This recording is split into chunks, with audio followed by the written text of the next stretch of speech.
But it didn't stop there, right? No. So the next step was SRs said, where's my dashboard?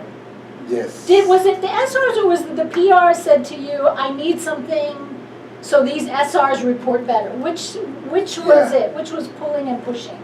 In fact, when we made the pilot from the in Dominican Republic for the CCM summary, automatically the sub recipients ask about tools for help to collect information, and then the GMS team in Dominican Republic create a new tool for SRS management.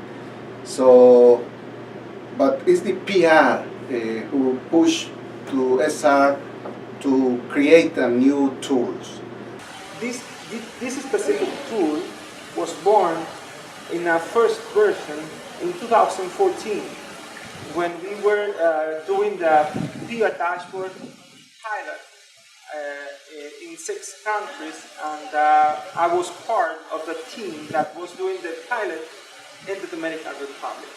At that moment they had 27 SRs, so it's very difficult for them to communicate because of that quantity of SRs and that 24 form. So one of the things we tried to do, and we did, was we made a standardized tool that we called ERMIT, from Herramienta de Monitoreo y Tablero in Spanish, and we made a tool at that time only Excel based, very simple, and we tried to standardize most of the formats. And interestingly, that tool really took off, so that when we were doing an assessment of the pilot and we interviewed SRs, we learned that SRs really appreciated having this tool that helped them standardize the way they did their monitoring, standardize the way they did their reporting, and basically took the pressure off of them to have their own sort of homegrown tool to use. And so that gave us the idea that this is something that other countries may also need. And in fact, we subsequently, when we were in the rollout period for the PR dashboard, we had at least 2 countries where a similar type of need was expressed by the principal recipient and by sub-recipients. But of course, we couldn't just take the tool that had been developed for the Dominican Republic and apply it to all other countries. We had to do some kind of requirements gathering to understand what might be needs that would fit a larger group of sub-recipients and principal recipients in terms of sub-recipient monitoring and reporting.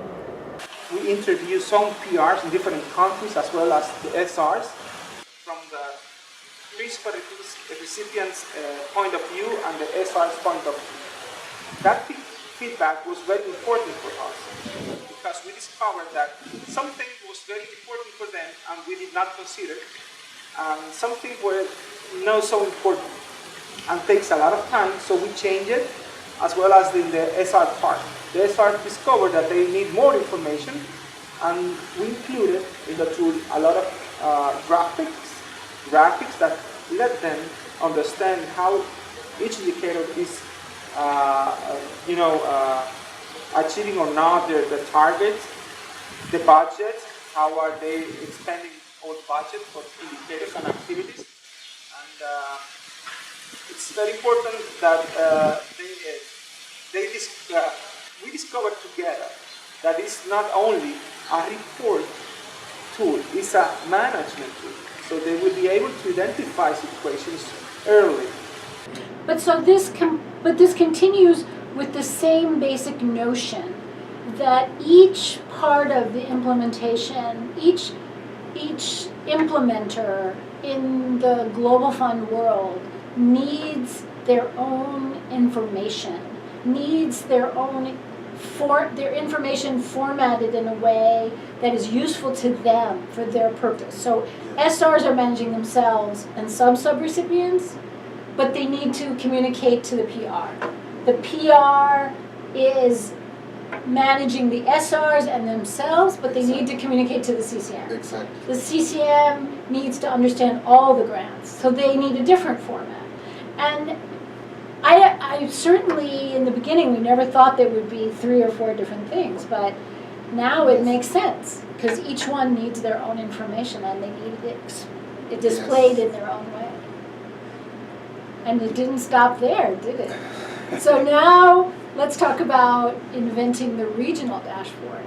Because the Global Fund has, at this point, I don't know how many, there's 18 or 20 or 25 regional grants that have more than one country. And usually those grants are to address a problem that is cross-border, or for which there is no national, not enough national expertise, but it makes sense to have regional expertise, regional norms and standards that are the same for a whole group of countries. And it's those regional grants, they all have a regional coordinating mechanism. Yes. But usually those regional coordinating mechanisms only work on that one grant. It's not like a Yes. CCM. It's different. So the regional dashboard was developed in a similar manner as the SRNT. In other words, we had one country that had asked us to develop a dashboard for them. It was a regional grant called the TB in the Mining Sector Grant that is run out of South Africa and covers a number of Southern African countries. And so this tool was developed, tailor-made for this particular grant. And so we took this tool, looked at its features, and then had to do some research about regional grants in general. And one of the things that we discovered was that not all regional grants have the same types of indicators. But some cases has different structure in the country. Some cases is one PR with different implementers, and the same implementers in different country.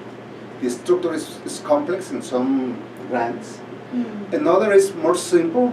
It's one PR and one SR in each country, and use the same indicators for the country. So we have 5 or 6 different structures of the regional Yeah. grants.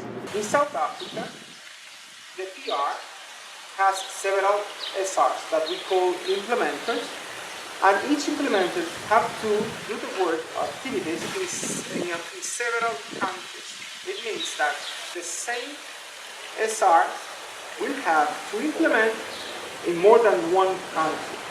So, in order to see the performance for that SR in each country, you need an additional tool.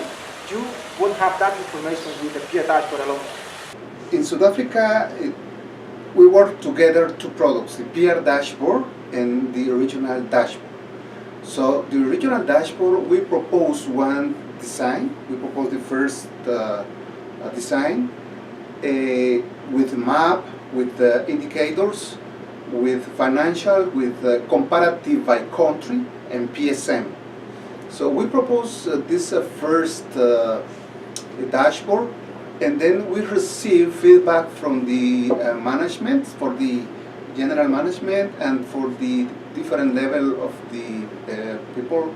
What was easier was that we had a much better appreciation of the sequence that we needed to follow and the elements of the development process. And in particular, we realized how important the requirements development was, so that all the consultation that we did with potential users, that was very important. We couldn't take for granted that we could just guess what types of data should be in the tools and what kinds of functionality should be in the tools. We needed to check that with potential users. So that was in some ways kind of like the alpha stage, or the alpha and beta stage of developing the regional dashboard. But now the big challenge is to make it generic.